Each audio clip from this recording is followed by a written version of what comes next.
নবী করিম সাল্লাল্লাহু আলাইহি ওয়াসাল্লামের ওফাতের পরে একদিন এক মুহূর্তে মক্কার পুরো অলিগলি সহ মদিনার সমস্ত প্রান্তরের মধ্যে কোথাও বৃষ্টি নাই, বৃষ্টির আনাগোনা নাই। তখন সমস্ত সাহাবায়ে কেরাম নবী করিম সাল্লাল্লাহু আলাইহি ওয়াসাল্লামের স্ত্রী আম্মা জানা রাদিয়াল্লাহু তাআলা আনহার কাছে আসলো, ওগো মা, আমরা তো বৃষ্টির জন্য খুব কষ্ট হচ্ছে। জমিনের মধ্যে আমরা মানুষ আল্লাহর নাফরমানি করি, কিন্তু গরু ছাগল ওট ভেড়া বকরি দেওয়া রয়েছে, পশু পাখিরা খুব কষ্ট করছে, শিশু বাচ্চারা কষ্ট পাচ্ছে।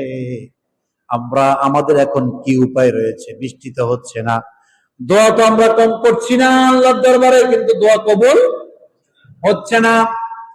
আম্মা সিদ্দিকা রাদিয়াল্লাহু তাআলা আনহা বললেন, আমার জন্য একটা তলোয়ার নিয়ে আসো। কি নিয়ে আসো? তলোয়ার নিয়ে আসো। তলোয়ারটা নিয়ে আসো। নবী করিম সাল্লাল্লাহু আলাইহি ওয়াসাল্লাম রওজা মুবারকের যে গম্বুজটা রয়েছে, সেই গম্বুজের বানগুলা খুলে একটু ফাঁক করে দাও, রুদ্রটা নবী মুহাম্মদুর রাসূলুল্লাহ সাল্লাল্লাহু আলাইহি ওয়াসাল্লাম রওজা মুবারকের মধ্যে পড়ো, তখন আল্লাহ রাব্বুল আলামিন নিশ্চয় করে ব্যবস্থা করে দিবে। যেই বাবা সেই কাজ। যখন সাহাবায়ে কেরাম রিদওয়ানুল্লাহি তাআলা আলাইহিম আজমাইন যখন আম্মা রাসূলুল্লাহ তাআলা আনহার কাছে যখন তিনি তলোয়ারটা দিলেন, আর তখন তিনি গম্বুজের গুলা কেটে দিলেন, একটু সরাই দিলেন, আলোক করে দিলেন। যখন রুদ্র রওজা মুবারকের মধ্যে পড়তে দেরি হয়েছে, বৃষ্টি আসতে দেরি, রহমত দিয়েছেন কে? ওয়ামা আরসালনাকা ইল্লা রাহমাতাল লিল আলামিন। যে আমার নবী তখনও রহমত ছিলেন, এখনো রহমত মনে হয় নাই? আছে কিনা?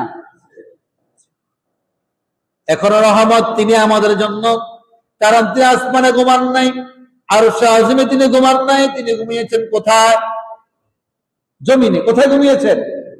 তিনি কোথায় ঘুমিয়েছেন? তিনি জমিনে ঘুমিয়েছেন। তিনি মক্কাতে ঘুমান নাই। তার মৃত্যুর পরে আল্লাহ রাসূল সাল্লাল্লাহু আলাইহি ওয়াসাল্লামকে মক্কাতে কাবার পাশেই তো জান্নাতুল মুআল্লার মধ্যে দাফন করার কথা ছিল। জন্মস্থান তো ওখানেই ছিল, ঠিক না? দাফন তো ওখানে হওয়ার কথা ছিল, কেন ওখানে দাফন হয় নাই? কি কারণ? কেন, কি কারণে তিনি ওখানে তার দাফনটা হয় নাই? দুইটা কারণ আসছে। একটা হচ্ছে আম্বিয়া আলাইহিস সালাতু ওয়াস সালাম তারা যেখানে যেভাবে মৃত্যুবরণ করেন, তাদেরকে সেখানে সেভাবে কি করা হয়? দাফন করা।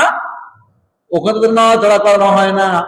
আর একটা মত আসছে, নবী করিম সাল্লাল্লাহু আলাইহি ওয়াসাল্লাম হিজরত করার পরে মদিনার শিশুদের কাছে ওয়াদা করেছেন, ও মদিনার শিশুরা, আমি তোমাদেরকে ছেড়ে সুখে হোক দুঃখে হোক কখনো আমি তোমাদেরকে ছেড়ে মক্কা থেকে আর মদিনায় ফিরে যাব না।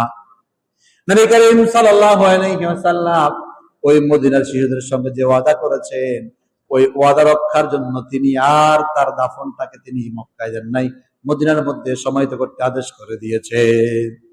সুবহানাল্লাহ।